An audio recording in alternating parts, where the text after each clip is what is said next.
Hey, salut, c'est Red Burger pour le RPG Week saison 2, épisode 13. Les notes, metagaming, tu metagames-tu avec tes notes? Dans le cadre d'une réponse que j'ai fait dans le RPG Week avant, je disais que je prenais pas full de notes. J'en prenais, mais pas ben. Fait que je vais pas metagamer avec mon pas de notes, mettons. Non, je vais aller plus loin que ça. Je vais faire du pouce là-dessus. Ça fait longtemps que je l'ai y revenir, puis là, je vais faire un peu de pouce sur le fait de metagamer. Pendant longtemps, ça a été vu comme une espèce de méchant. C'est comme le méchant dans le roleplay, c'est le metagaming. Ah! Tu metagames! T'es un mauvais humain parce que t'as metagamé. Ben, je suis pas d'accord. Pas d'accord? Ben non, je pense pas que ça soit si mauvais que ça de metagamer. Moi, je pense juste que...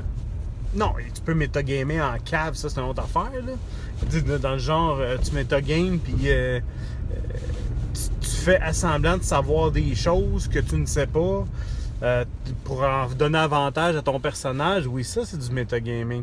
Mais ça, c'est plus que du metagaming, c'est du jouer en moron. Fait que donc, puis jouer en moron, c'est pas le fun pour personne. Moi, ce que je peux te dire, par exemple, ce que je peux te dire, c'est que récemment, on a eu à metagamer et ça a beaucoup amélioré une partie. Ouais. Ce qui est arrivé, c'est que si tu écoutes Dungeon World de Pilule Rouge, si tu écoutes l'Armée des Morts, moi je joue un personnage qui s'appelle Tad Vorin. Les autres, ils s'obstinent à l'appeler Tad Voringen, c'est Voringen, en tout cas, bref. Je suis pas fâché, je suis un peu aigri de la situation. Non, sérieusement, je joue un personnage qui s'appelle Tad Voringen et j'étais à un moment donné arrivé un peu d'un cul-de-sac avec un autre personnage qui s'appelle Miro.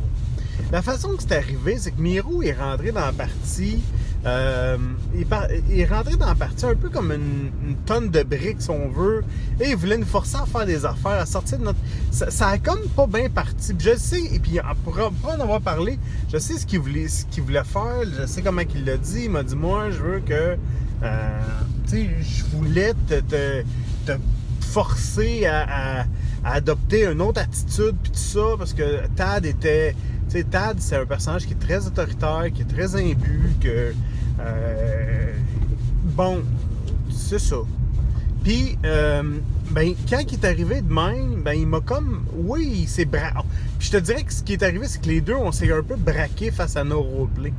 En disant, non, moi, je le joue de même, là. Puis, c'est un peu ce qui est arrivé. Fait que ça a pas... ça a pas facilité la situation. Là, on a mis... Oui, à la fin d'une game, à un moment donné, j'ai dit, tu sais, écoute, on a des liens à Dungeon World. Puis ces liens-là, pour que ça soit le fun, il faut les résoudre. Puis que tu passes à un autre lien après. Je te donne un exemple. Ton lien, mettons, avec un des personnages, c'est devenir ami avec ce personnage. Là, à un moment donné, tu deviens ami avec lui, tu fais un point d'expérience parce que tu résous un lien. Ensuite de ça, tu t'en trouves un nouveau avec lui qui est, mettons, je sais pas moi, lui faire confiance, lui remettre ma vie entre les mains. Ben, à un moment donné, il y a peut-être une situation où est-ce que tu vas lui remettre ta vie entre ses mains, puis ça va faire un autre lien qui se développe. Fait que, puis là, tu vas tout le temps en misant un peu de cette façon-là, tu sais. Puis moi, le lien que j'avais avec Miro, c'était, si je me trompe pas, je vais lui faire respecter la magie. Mais de la façon que je le voyais, c'est pour lui faire respecter de la magie, il fallait que je rentre dans la gorge un peu, tu sais, puis je comprenais pas vraiment, je voyais pas comment mon lien pouvait se résoudre dans un avenir rapproché. Fait que là, ce que j'ai fait, c'est que avant la game, j'ai donné rendez-vous à Pat, j'ai dit, Pat, de moi, et on va se jaser un peu. Parce que lui, il me disait, non, je vais peut-être changer de bonhomme, ça c'est tough un peu. Tu sais, je sais que nos personnages matchent pas. Je dis, attends, là. Lui, il aimait beaucoup son personnage a beaucoup de potentiel, il a misé dessus. Et moi, je disais, attends. On va se jaser. On va jaser. Savoir comment, qu'est-ce qui se passe, là. Et là, écoute, bon, exactement, ce qui est arrivé, je sais pas, là, mais tu sais, mis de l'eau dans nos vins, chacun, là, ben, je pense, j'y avais pensé durant la semaine, j'y ai proposé des pistes de solutions, de dire, regarde, mettons, là, je te dis, ben, regarde, moi, je vais te tendre la main là, je vais piler sur mon orgueil un peu, je vais te tendre la main là, mais toi, en même temps, il faut que tu réagisses, il faut que tu viennes de mon bord, puis après ça, ça va me permettre, moi, de que personne perd la face. Côté roleplay, ça aurait du bon sens, puis ça va un peu améliorer la game où est-ce que jusqu'où on s'en va, tu sais. Puis il m'a dit, parfait, ça marche. Fait que là, on a comme donné un peu chacun du nôtre. Puis tu vas, en tout cas, tu vas voir là, dans les prochaines games, la relation change beaucoup entre Miro et Tad. Mais ça, là, ce qui fait en sorte que c'est redevenu le fun, la game de Dungeon World, à cause qu'on a été capable de faire ça. Mais tu sais, on l'a complètement metagamé, là. Mais à fond les ballons. On est arrivé, là, on a dit, bon, mais super, ben, Gabin, si tu fais ça, moi, je vais faire ça, c'est arrangé pour, justement, pas perdre la face, ni un ni l'autre. Puis ça a donné ça.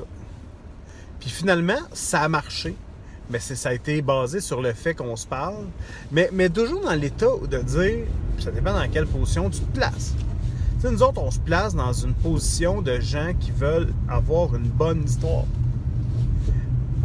C'est sûr que si si ton but, c'est pas ça, puis que, tu sais, bon, je vais juste closer avec ça, puis après ça, je vais enchaîner sur autre chose. Tu sais, moi, avant, il y a de ça quelques années, je jouais tellement by the book. Tu sais, j'ai un petit côté rigide, moi, c'est bon. Fait que je jouais tellement by the book, c'était comme ça. Et non. Si t'es pas content, c'est de même, c'est mon roleplay.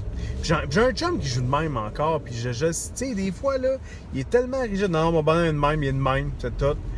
OK, ben tout le monde trouve ça plate autour. Ton bonhomme, il fait chier à la game au complet. Pas qu'il va pas dans le bon sens, ni rien.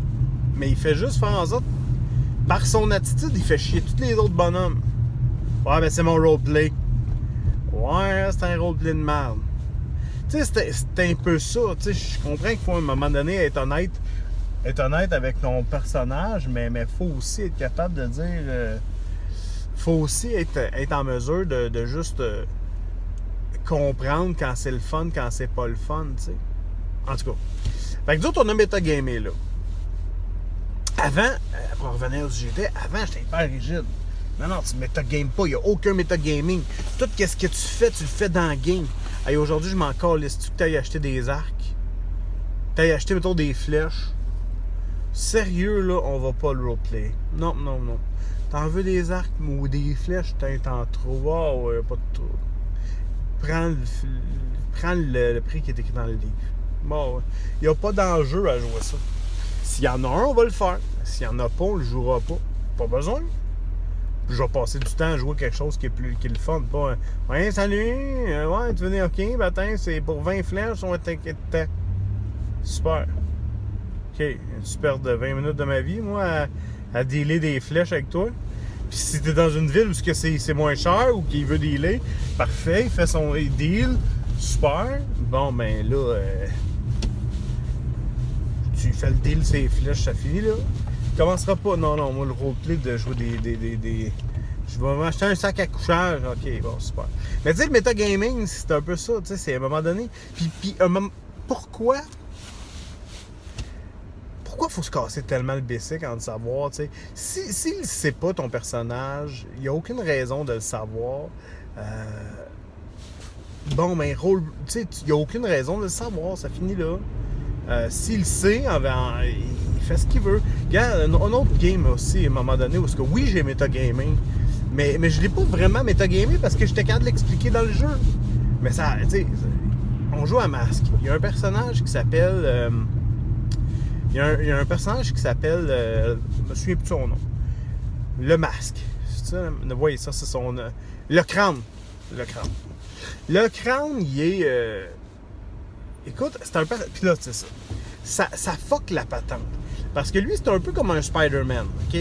Il change, il a son identité costume, puis il a son identité non costumée. C'est un jeu de super-héros d'adolescent, masque. Bon, il a ses deux identités. Fait qu'il faut qu'il surfe entre les deux identités. Fait que le joueur, son prénom, me semble... Le prénom de son personnage, me semble, c'était Anthony. Anthony, ouais. Puis son nom de héros, c'était Le Masque. Le crâne. Bon. Le crâne, le masque. C'est un masque. Bon.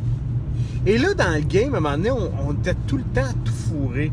Ça, c'était un point qui marchait pas. Parce qu'on savait jamais, ben là, t'es-tu Anthony ou t'es le crâne? Puis moi, je sais-tu ça pour pas d'Anthony ou je sais ça pour du crâne? Puis tout ça. Jusqu'à un moment donné où est-ce que moi, j'ai comme juste le jeté l'éponge. En disant, moi, sais-tu quoi? Les deux, je vais les traiter pareil. Pourquoi? Mon personnage, moi, c'était Roar. C'était un personnage, c'était un homme lion. Il est très, très costaud. Mais il y avait un pouvoir qui c'était les sens animaux. J'ai l'odorat animal. Fait que je les sentais, les deux, qui sentaient la même affaire. Fait que depuis, à un moment donné, j'ai comme juste jeté les bons en disant, moi, je sais c'est qui les deux. Je le dirai pas pour pas casser son punch, c'est pas mon secret, mais moi, je vais arrêter de m'enfarger dans si tu lui, si tu lui, si tu lui. Non, ça va toujours être le même parce que je l'ai détecté, ça fait longtemps. Puis je l'ai joué comme ça, jusqu'à temps qu'à un moment donné, j'y dise. Ah ouais, ça fait longtemps, je le sais, t'es qui. Tu sens la même chose que l'autre. Ouais, fait que c'est ça. Fait que bref, voilà. Et moi, c'est ce que je pense du metagaming.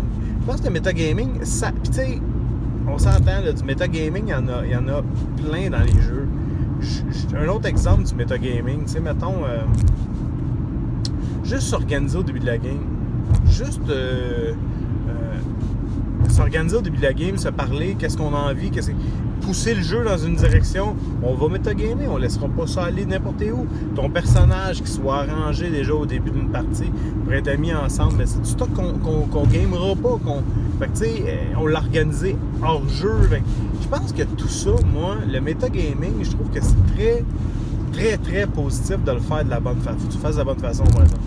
Puis si tu le fais pas de la bonne façon, mais là, c'est là que tu risques de l'échapper. Mais dans tous les cas, le metagaming, je trouve que c'est pas le gros méchant. Tu sais, c'est pas le gros méchant. Puis sincèrement, je pense qu'à quelque part, il faut le reconnaître. Il faut être capable puis pas avoir peur de l'utiliser pour rendre ta partie plus fun. Moi, rendre la partie plus fun. Fait que tu sais, écoute, tu sais, moi, il y a des choses que j'aime beaucoup dans la concertation des joueurs. Tu sais, quand on s'organise tout, puis on s'en va dans le même sens, puis tout ça, je trouve ça vraiment le fun. Puis il y a juste en metagaming qu'on peut faire ça. Mais en même temps, on s'arrange pour avoir du plaisir dans la partie qu'on fait. Voilà. Hey, c'est tout ce que j'avais à dire là-dessus. Combien, là? 13 minutes. Bon, c'est respectable. Fait qu'on s'en parle bientôt. Salut, à la prochaine. Mais où est le piton? Et où le piton?